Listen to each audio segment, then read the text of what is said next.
Enhancing Intercultural Communicative Competence is a resource based on the Adult ESL Curriculum Framework. The purpose of the resource is to provide instructors with support for teaching intercultural communicative competence in the ESL classroom. The project was made possible through funding provided by the Government of Alberta. This is part 1 of 2 Slidecasts. The Slidecasts introduce you to the information that was presented at the Professional Development Workshops in Calgary and Edmonton in late 2016 and early 2017. The workshop sessions included some experiential activities that could not be replicated in the Slidecasts, but the information covered here will introduce you to the concepts. We strongly recommend that you complete all the readings in the pre-workshop activity before you view the Slidecasts. The objectives of this Slidecast are to introduce the resource, introduce the importance of considering cultural conditioning and differences. This is the outline of Part 1. First, you will get a brief introduction to the resource. Then, we will give you a brief overview of the chapters and lesson plans. Finally, we will look at cultural conditioning and the importance of paying attention to differences. The purpose of the resource is to provide instructors with support for teaching intercultural communicative competence in the ESL classroom. TESL partnered with Bow Valley College and Norquest College to produce this resource. This resource was peer-reviewed by a group of ESL professionals from across Canada. Their feedback was incorporated, and the reviewers are acknowledged in the resource.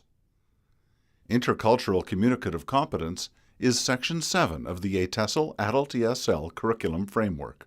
It comprises 7 strands.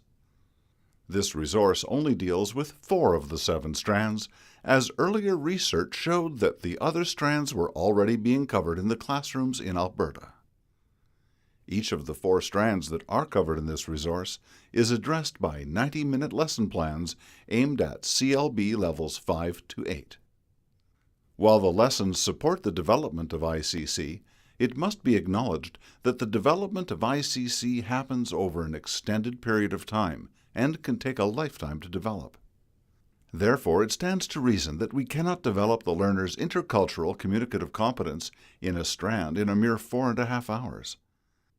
The range in the levels is also quite wide. For these reasons, the lessons that are provided in the resource will need to be 1. Scaffolded as per the needs of your cohort, and 2. Supplemented by extension activities and tasks to allow for further depth of understanding and IC development. Now regarding our approach. We view intercultural competence, IC, as the essence of intercultural communicative competence, ICC. Preparing individuals to interact appropriately and effectively with those from other cultural backgrounds is at the core of intercultural competence.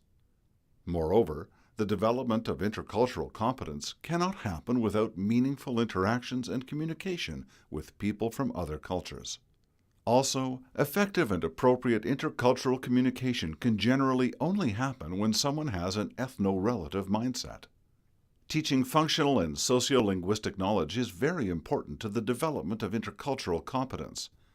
But we need to also add the dimensions of culture and intercultural competence to this to enable our learners to be truly effective and appropriate in intercultural interactions. The resource aims to develop ICC in learners through intentional teaching. The resource also aims to support the development of intercultural competence in instructors.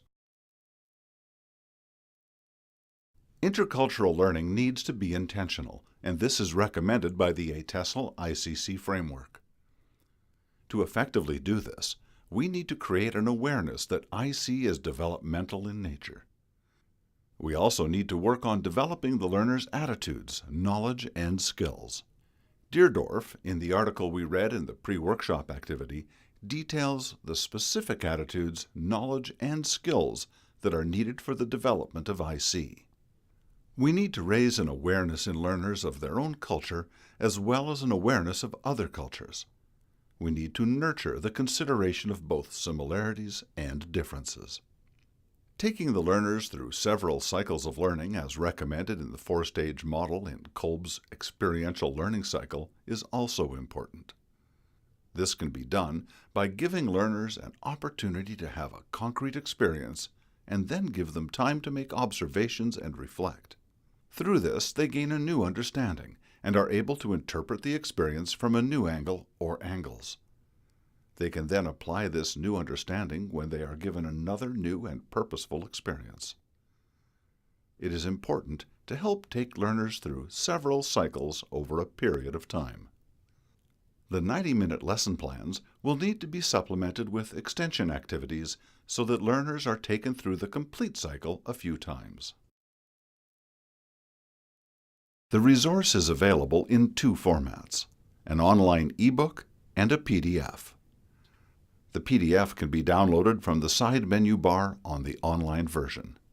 Instructors can print clean copies of the lesson handouts from the PDF version. The resource consists of 6 chapters. Chapter 1 is the introduction.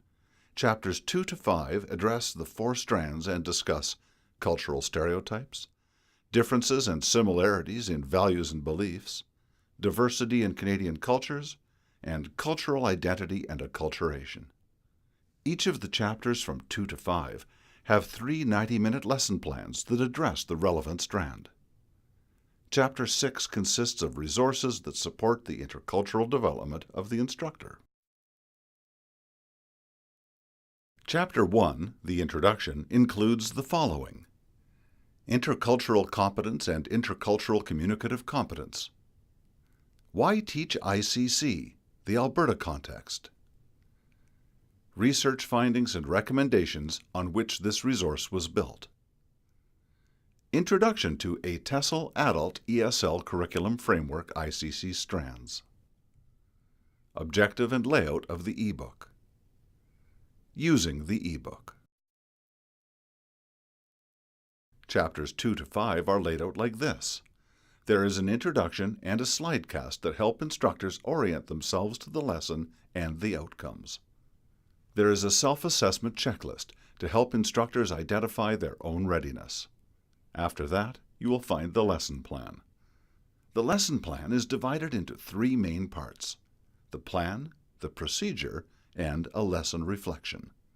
The plan has some important elements that can help instructors select a lesson and prepare for delivery. These are key intercultural communicative competence focus and expected learning, level of challenge and instructor preparation, lesson application, suggested time, suggested group size, learning outcomes, and materials. The section on procedure lists the activities, their purpose, the relevant materials, and the timing of each of the activities. The activities are presented in the BOPS BOPPPS model and consist of the bridge-in or hook, the objectives, the pre-assessment, the participatory learning activities, the post-assessment, and the summary. Please note that the pre- and post-assessments are related only to the points introduced in the lesson. You are encouraged to create your own formative assessments as you progress through the strand. The procedure section is followed by a lesson reflection and a complete set of learner handouts for the lesson. Chapter 6, the final chapter, has the following: discussion on intercultural development, learner assessment tools for each of the strands, 2 reflection tools for instructors, reflection on intercultural competent teaching, reflection on critical incidents. During the workshops in Calgary and Edmonton, the participants took part in experiential activities that looked at the importance of considering cultural conditioning and cultural differences. In the next 2 slides, you will find a quick review of some important points for each of these 2 concepts. Let us look at cultural conditioning first. Our culture deeply influences our worldview and how we think. It is very important to be aware of the extent of our own culture's influence on us. This is central to intercultural interactions because cultural conditioning is a key factor in these interactions. Unless we are aware of this, we cannot fully appreciate how difficult it is for another person to do something that is contrary to what they have been culturally conditioned to do. It is very important to understand that it can be quite challenging to do something that is contrary to one's cultural conditioning. Also, when we meet people with different cultural conditioning than ours, who demonstrate unfamiliar behavior and verbal and nonverbal communication styles, we may experience discomfort and react in an ethnocentric way. For these reasons, cultural conditioning can actually limit us in our intercultural interactions, so we need to be aware of the extent of these limitations. Being sensitive to cultural differences and allowing ourselves to acknowledge the differences are crucial to developing intercultural competence. This has the following advantages. When we are aware of and acknowledge the differences, we recognize what is appreciated in the other culture. We can come up with strategies for communicating effectively and appropriately in intercultural contexts. We can be more sensitive to how uncomfortable and strange others may feel in surroundings and situations that are so familiar to us, but so unfamiliar to them. We can better understand the probable causes for our own discomfort and dissonance in intercultural contexts. In this part of the Slidecast, we got an overview of the resource and looked at the importance of considering cultural conditioning and differences. The developmental model of intercultural sensitivity, DMIS, that you read about in Bennett's article in the pre-workshop activity will be explored some more in Part 2 of the Slidecast. The DMIS describes the different stages of intercultural development and shows one's progressive ability to experience differences.